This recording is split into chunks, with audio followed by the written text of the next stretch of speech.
à Gutevor, Shavuatov. Vous savez bien que le but de cette chaîne, c'est de diffuser au maximum les enseignements de la Chassidoute.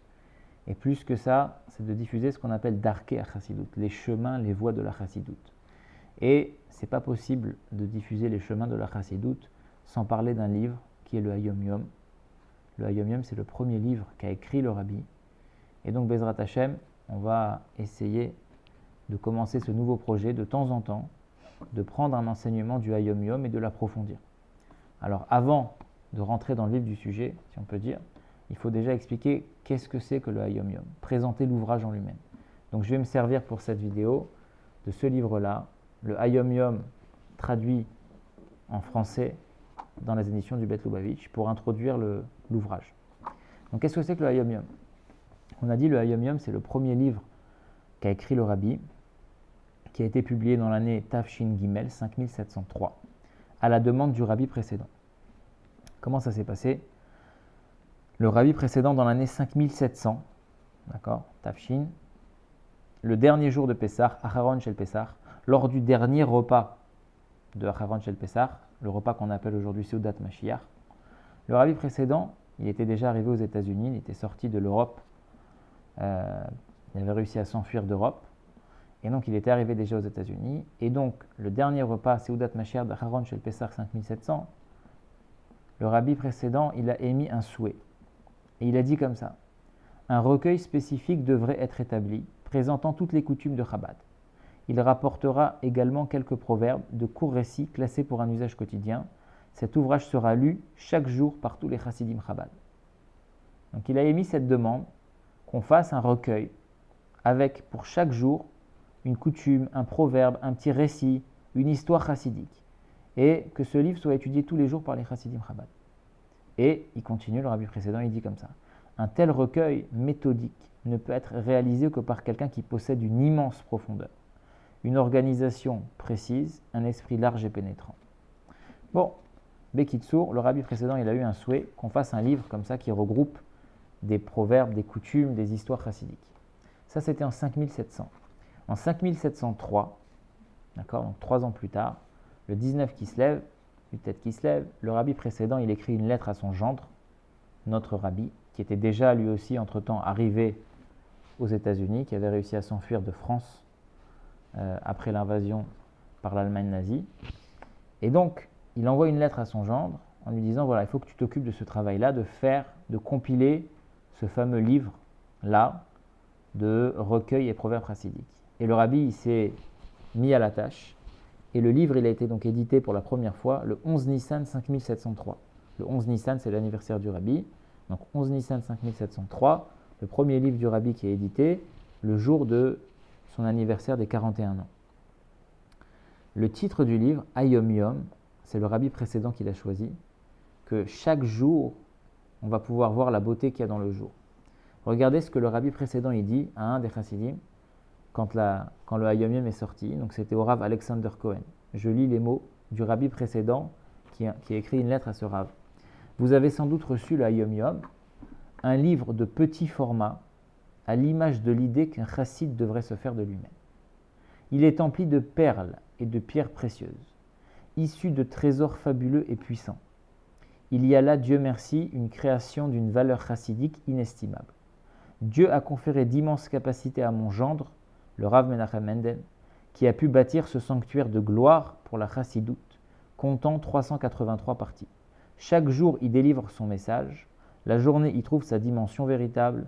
Grâce à lui, chaque jour est un jour véritable. C'est ce que le Rabbi précédent écrit à ce Rav Alexander Cohen. Donc le Hayom Yom, c'est quoi? C'est un recueil dans lequel, à l'image d'un calendrier, chaque jour, il a son contenu propre. Et donc, c'est pour ça que le Rabbi précédent, il a choisi le titre Hayom Yom, sous-entendu Hayom aujourd'hui. Yom, c'est un vrai jour. Quand on étudie Hayom Yom, le jour, c'est un vrai jour, parce que chaque jour, il a son contenu chassidique propre. Et donc, le Hayom Yom, comment ça se présente? C'est un livre dans lequel, comme un calendrier, chaque jour, il a son contenu, et donc on peut prendre chaque jour, le jour de l'année, et on ouvre le Hayom Yom et on étudie le proverbe chassidique, la citation chassidique qui est liée à ce jour-là. Le Hayom Yom, il commence à la date du 19 Kislev, Yud Tet Kislev. le jour où l'Admor Hazaken, le premier rabbi de Chabad, il a été libéré de prison. C'est le jour où on considère que dans le ciel, on a accepté l'idée que maintenant la chassidoute, la partie profonde de la Torah, va pouvoir se dévoiler au plus grand nombre, puisque l'Admor Hazaken, il a été emprisonné à cause de ça. Et donc quand il a été délivré, c'était le signe d'en haut que maintenant, ça y est, on autorise la diffusion de la chassidoute. Donc chez les chassidim Chabad, le Yud Tet Kislev, c'est considéré comme le Rosh Hashanah de la chassidoute. Le nouvel an, le premier jour de l'année, la tête de l'année de la chassidoute. Et donc le recueil Hayom Yom, il commence avec la date du 19 Kislev.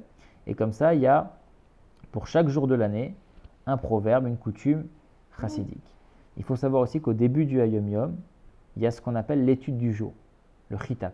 Qu'est-ce que c'est le Chitat? C'est une institution du rabbi précédent, dans l'année Tafshin Bet, je crois, 1942, où là-bas, le rabbi précédent, il a instauré pour les chassidim une étude quotidienne à faire. C'est quoi l'étude? C'est ce qu'on appelle le Chitat. Chitat, c'est les initiales de Chumash, Teilim, Tanya. Tous les jours, on doit étudier Chumash avec Pirush Rashi. On doit étudier la montée du jour, puisque chaque semaine, il y a 7 jours, et dans chaque paracha, il y a 7 montées. Donc le dimanche, on étudie la première montée de la paracha, le lundi, la deuxième, le mardi, la troisième, etc. De sorte à ce que chaque semaine, on finisse la paracha avec le commentaire de Rashi. Ça, c'est le Chumash. Ensuite, on a Teilim, c'est la répartition des Teilim mensuels. On lit une certaine quantité de Teilim, comme c'est écrit dans le Sidour, de sorte à ce que tous les mois, on ait fini de lire tout le Sefer Teilim. Et Tanya, Tanya, c'est le livre de l'Admor Hazaken, que le rabbi précédent, il a divisé en une étude quotidienne, de sorte à ce qu'on finisse le Tanya tous les ans. Donc ça, c'est l'étude quotidienne du Chitat. Donc dans chaque jour du Hayom Yom, on a au début l'étude quotidienne. Ensuite, on a une coutume. Pas toujours, mais souvent, on a une coutume. Et ensuite, on a une citation, un récit, une histoire chassidique pour chaque jour de l'année. Il faut savoir que aussi, quand le rabbi il a envoyé le livre Hayom Yom à son frère, le rabbi il avait un petit frère, Rabbi Israël Aryeh Leib, qui était aussi un grand tzaddik, un grand chassid, un grand chacham dans l'étude de la Torah. Et quand le frère du rabbi il a reçu le livre, il est arrivé comme ça en dansant à la choule, les gens ils n'ont pas compris. Il a dit, mon frère il m'a envoyé son premier livre. Et qu'est-ce qu'il a dit d'autre? Il a dit, je savais que mon frère était particulièrement brillant, mais je ne savais pas qu'il était aussi brillant que ça. Quand le frère du rabbi il a feuilleté le livre pour la première fois, il était complètement subjugué par la grandeur et la profondeur de ce livre. Mais il a dit après, malheureusement, les gens, ils ne se rendent pas compte. Ils ne se rendent pas compte de la grandeur de ce livre. Il y a un Rav qui s'est investi dans l'explication du Hayom Yom, de trouver comme ça les choses comme ça qu'on pourrait comprendre dans Hayom Yom. C'est le Rav Aaron Selinkson. Le Rav Aaron Selinkson, il ramène ici dans l'introduction, Michael Aaron Selinkson, que lui, il a mis beaucoup d'énergie pour essayer de comprendre le Hayom Yom. Et il a trouvé, comme qui dirait, des secrets qui sont cachés dans Hayom Yom. On va lire un petit peu, comme ça c'est assez intéressant. Il raconte par exemple que la date du 24 Adar Sheni, dans le Hayom Yom, quand on ouvre au 24 Adar Sheni, le rabbi là-bas, il parle de la prière de Hana Bechoar. Hana Bechoar, c'est une prière qu'on fait à Mincha, avant Ashrei, qu'on fait vendredi soir avant les Chadoni, qu'on fait le soir quand on fait le Shema, etc., qu'on fait plusieurs fois dans la journée, même le matin. Et Hana Bechoar, en fait, il y a des phrases, et au bout de la ligne, il y a les initiales des mots qui composent la phrase. Et le rabbi là-bas, il dit dans Hayom Yom, quand on lit ces phrases-là, il faut regarder ou penser aux initiales des mots, parce que, en fait, toutes les initiales combinées, ça forme un nom de Dieu qui s'appelle le nom de Mab. Le nom de Mab, c'est un nom de Dieu qui a 42 lettres. Et donc, le rabbi dit dans Hayom Yom là-bas, il faut, quand on lit les phrases de la prière Hana Bechoar, il faut regarder ou penser dans sa tête aux initiales de chaque mot, parce que ça correspond au nom de Dieu de Mab qui a 42 lettres. Et qu'est-ce qu'il a remarqué le Rav Michael Aaron Selinkson? Il a remarqué que dans ce Hayom Yom là, la première lettre du Hayom Yom c'est un Bet, la dernière lettre du Hayom Yom c'est un Mem, donc ça fait Bet et Mem, ça fait 42, ça correspond à ce nom de Mab de 42 lettres. Et il dit, quand on regarde le nombre de lettres du Hayom Yom, sans compter la partie qui est entre parenthèses, quand on compte les lettres du Hayom Yom, il y a aussi 42 lettres. Donc le rabbi nous parle d'une fila particulière qui en fait correspond à un nom de Dieu à 42 lettres. Et le rabbi lui-même, quand il a parlé de ça dans son Hayom Yom, il a utilisé 42 lettres aussi. Et il a commencé et fini son texte avec le bet et le mem qui aussi ses valeurs numériques de 42. Donc on voit qu'il y a des choses comme ça qui sont intéressantes. Il raconte aussi que le 19 Shvat, quand on ouvre au 19 Shvat, on a dit le Hayom Yom il commence au 19 Kislev. La date de départ du Hayom Yom c'est 19 Kislev. Donc quand on prend du 19 Kislev au 19 Shvat, ça fait 59 jours. Ouais, le 19 Shvat, c'est le 59e jour quand on compte depuis le 19 Kislev. Il raconte là-bas que 59, c'est la gematria de Hamoach. Hamoach, c'est le cerveau en hébreu. Et dans le Hayom Yom, il parle justement du cerveau, du rôle du travail du cerveau.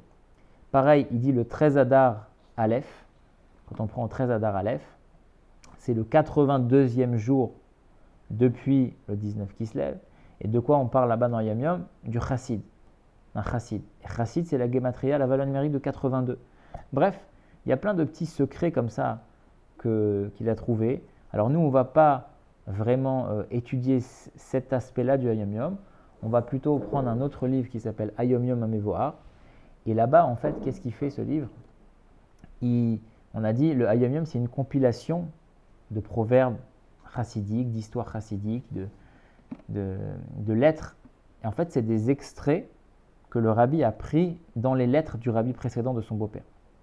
Et donc, dans le Hayom Yom Hamevoar, qu'on va essayer d'étudier ensemble, il ramène la lettre en entier pour nous donner un peu plus de contexte. Le Hayom Yom, c'est quelques phrases.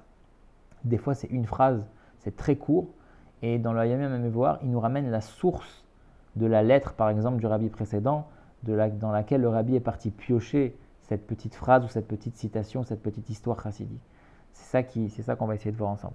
Mais en tout cas, dans le Hayom Yom se cachent plusieurs secrets. Et donc voilà, c'est le premier livre du rabbi. C'est un livre très très important. C'est un livre avec lequel il faut vivre.